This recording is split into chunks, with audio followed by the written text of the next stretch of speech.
What if everything you know about reality is just an illusion? Who or what is Maya, the cosmic force behind this grand deception?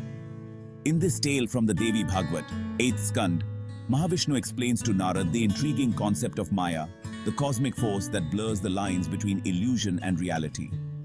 Let's see how even the most enlightened sages, like Narad himself, can be swept away by the power of Maya. The origins of Maya are detailed in the 20th chapter of the Agni Purana.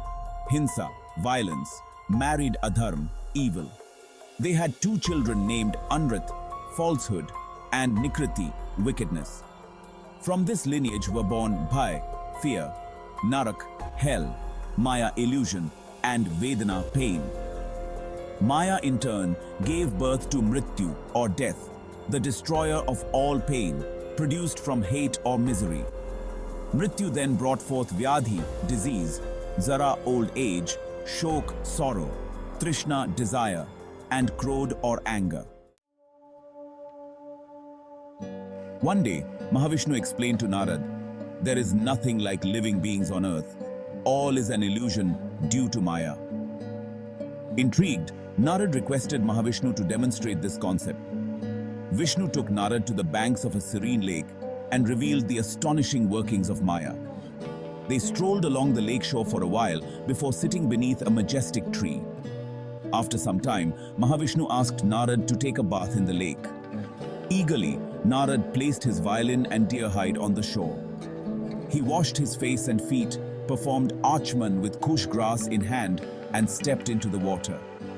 As Narad immersed himself in the lake, a miraculous transformation occurred. Emerging from the water, he was no longer the sage Narad, but a woman of extraordinary beauty.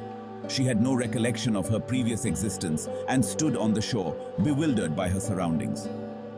Soon, a king named Taldhwaj arrived on horseback.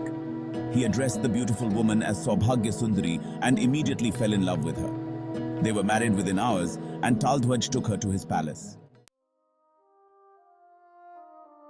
12 years passed and Saubhagya Sundari became pregnant.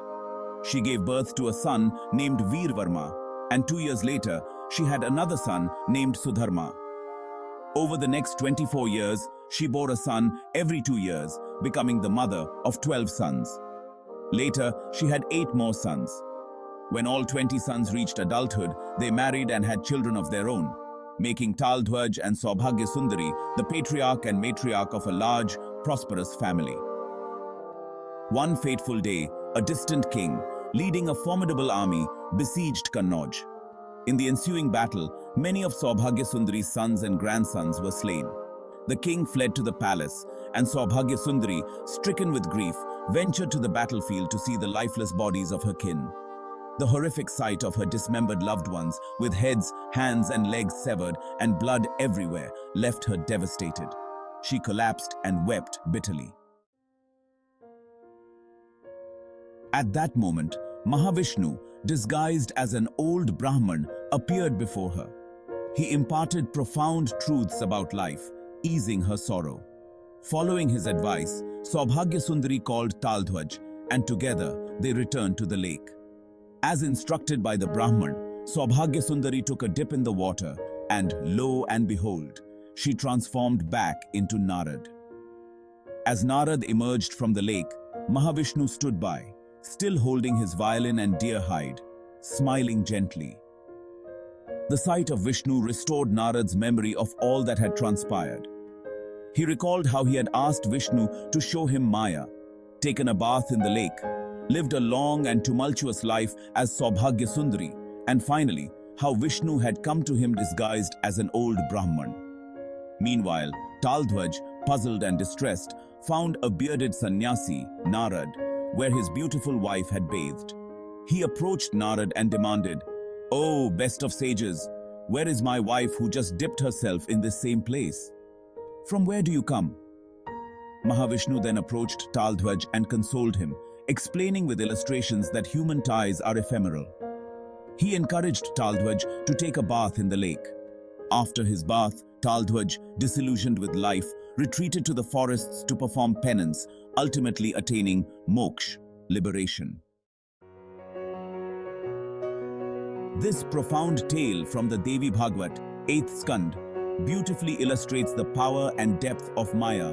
Even Narad, a revered sage, becomes so deeply immersed in the illusion that he completely forgets his true identity and lives an entire life as Saubhagya Sundari.